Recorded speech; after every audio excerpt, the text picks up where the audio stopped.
Ei, pessoal, tudo bem com vocês? Meu nome é Dalva, seja bem-vinda a mais um vídeo no meu canal.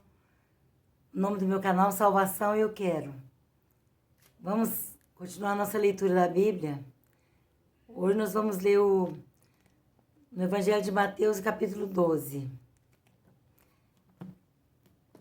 Eu queria falar uma coisa para vocês.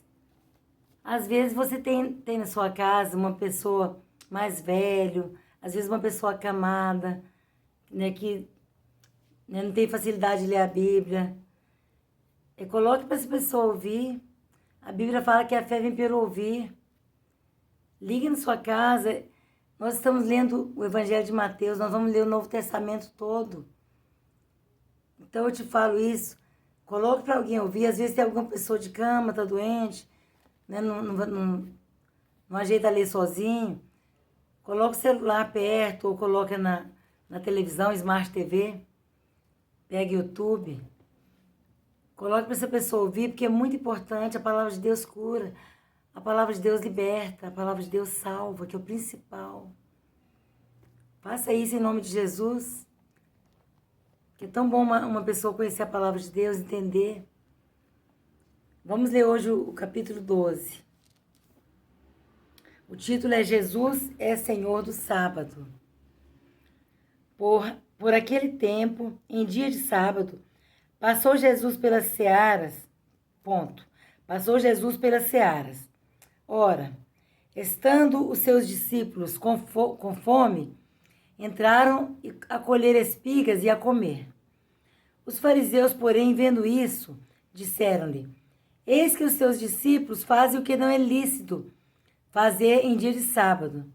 Mas Jesus lhes disse: Não lestes o que fez Davi quando ele e seus companheiros tiveram fome? Como entrou na casa de Deus e comeram os pães da proposição, os quais não lhes era lícito comer, nem a ele, nem aos que com ele estavam, mas exclusivamente aos sacerdotes? Ou não lestes na lei que, aos sábados, os sacerdotes no templo violam o sábado e ficam sem culpa? Pois eu vos digo, está aqui quem é maior que o templo. Mas, se vós soubesseis o que significa, misericórdia quero e não holocaustos, não teríeis condenado inocentes. Porque o Filho do Homem é Senhor do sábado. Às vezes as pessoas ficam preocupadas com coisinhas, condenando os outros por causa de coisinhas. Jesus é Senhor do sábado. Jesus é Senhor de tudo. O homem da mão ressequida. Tendo Jesus partido dali, entrou na sinagoga deles. Achava-se ali um homem que tinha uma das mãos ressequida. E eles, então, com o intuito de acusá-lo, perguntaram a Jesus: É lícito curar no sábado? Ao que lhes respondeu: Qual dentre vós será o homem que, tendo uma ovelha, e num sábado ela cair numa cova, não fará todo esforço tirando-a dali? Ora, quanto mais vale um homem que uma ovelha? Logo, é lícito, nos sábados, fazer o bem. Então disse ao homem: Estende a mão. Estendeu-a, e ela ficou sã como a outra. Retirando-se, porém, os fariseus conspiravam contra ele, sobre como lhe tirariam a vida. Eles queriam achar uma oportunidade para matar Jesus, mas não achavam. Todos os lugares que eles iam, Jesus confrontava com eles. Jesus se retira. Mas Jesus, sabendo disto, afastou-se dali.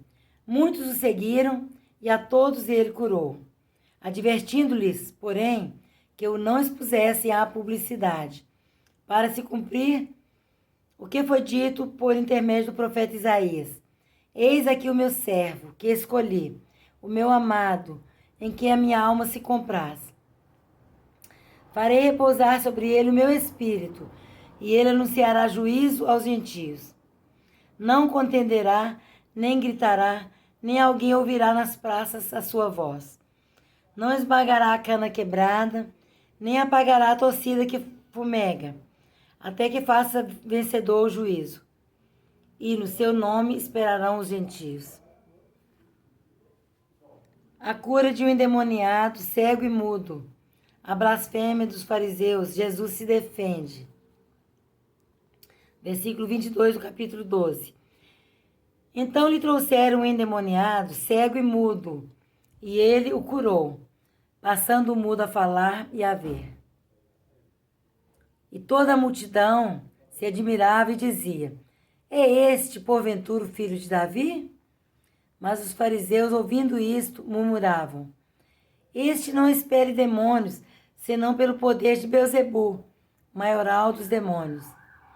Jesus, porém, conhecendo-lhes os pensamentos, disse: todo reino dividido contra si mesmo ficará deserto, e toda cidade ou casa dividida contra si mesma não subsistirá. Se Satanás espera Satanás, dividido está contra si mesmo. Como, pois, subsistirá o seu reino? E se eu expulso demônios por Beelzebu, por quem os expulsam vossos filhos? Por isso, eles mesmos serão os vossos juízes. Se, porém, eu expulso demônios pelo Espírito de Deus, certamente é chegado o reino de Deus sobre vós. Ou como pode alguém entrar na casa do valente e roubar-lhe os bens sem primeiro amarrá-lo? E então lhe saqueará a casa.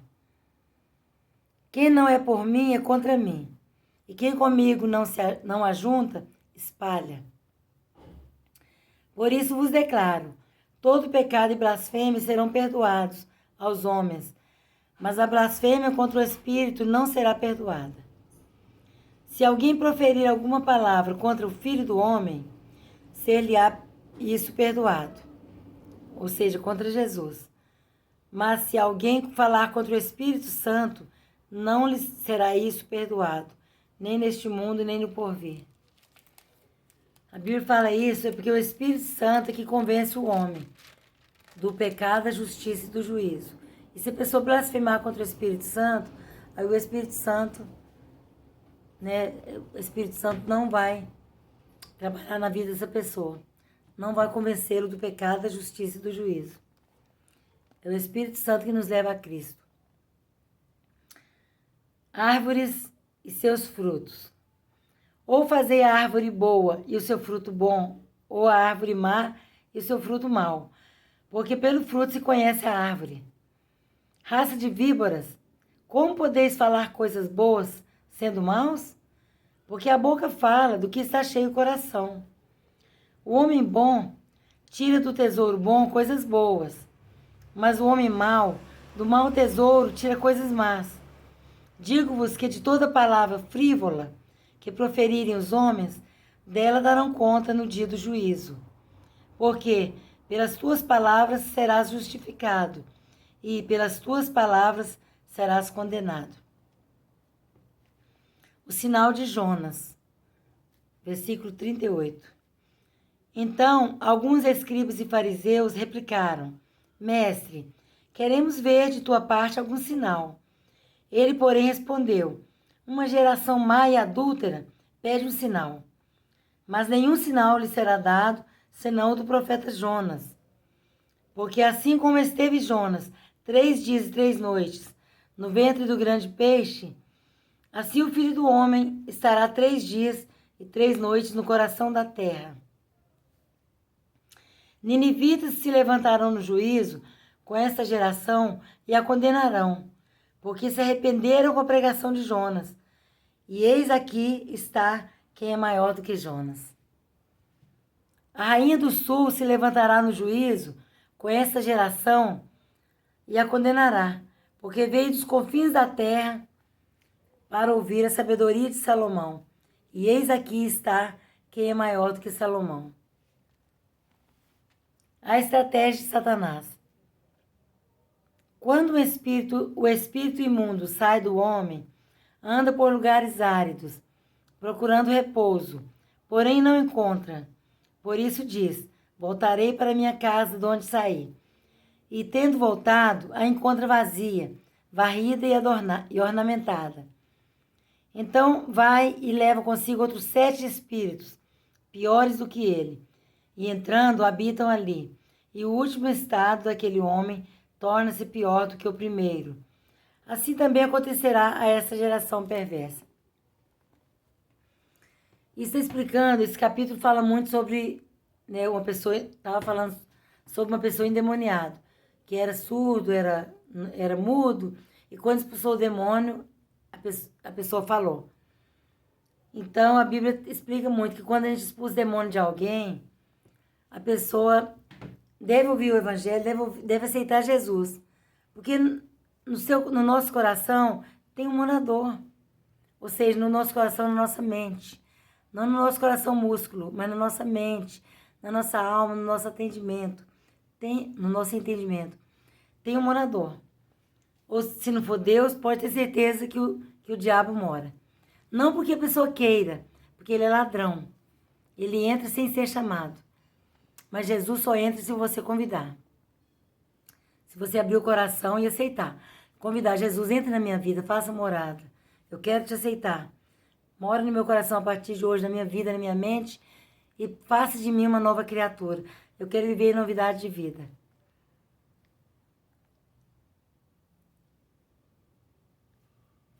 A família de Jesus. Esse capítulo é bem grande, nesse capítulo 12. A família de Jesus. Falava ainda Jesus ao povo, e eis que sua mãe e seus irmãos estavam do lado de fora, procurando falar-lhe.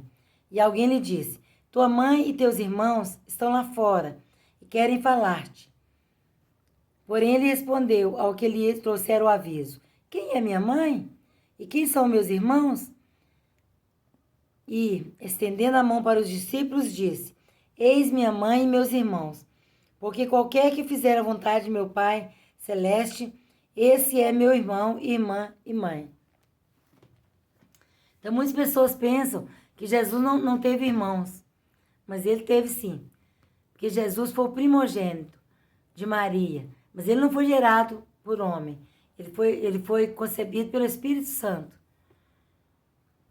Então, depois que Maria teve Jesus, ela, né, casou com José, que ela já era noiva. Ela, né, aí teve mais filhos. Isso é normal, não é pecado nenhum. Ter filho não é pecado.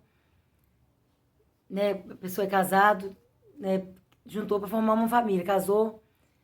Então não é pecado, mas Jesus aqui próprio está falando.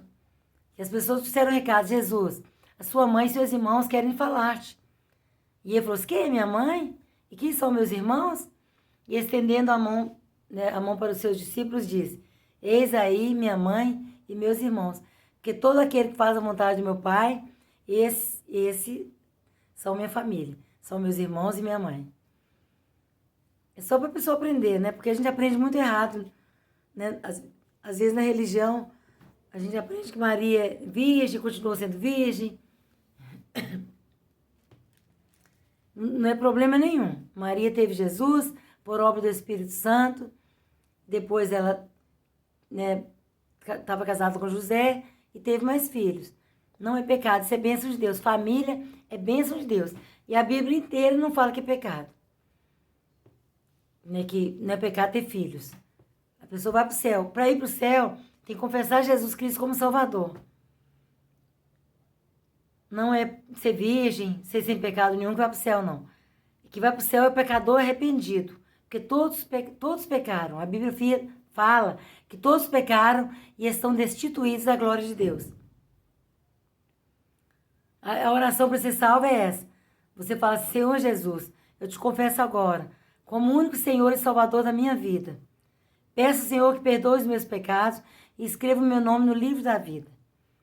Aí você faz essa oração e Jesus, no mesmo instante, se você convidou, aceitou, ele entra na sua vida e faz morada. Vou fazer uma oração: Senhor Jesus, abençoe essas pessoas que estão ouvindo, que estão lendo a Bíblia comigo, que o Senhor possa dar entendimento, Pai, em nome de Jesus.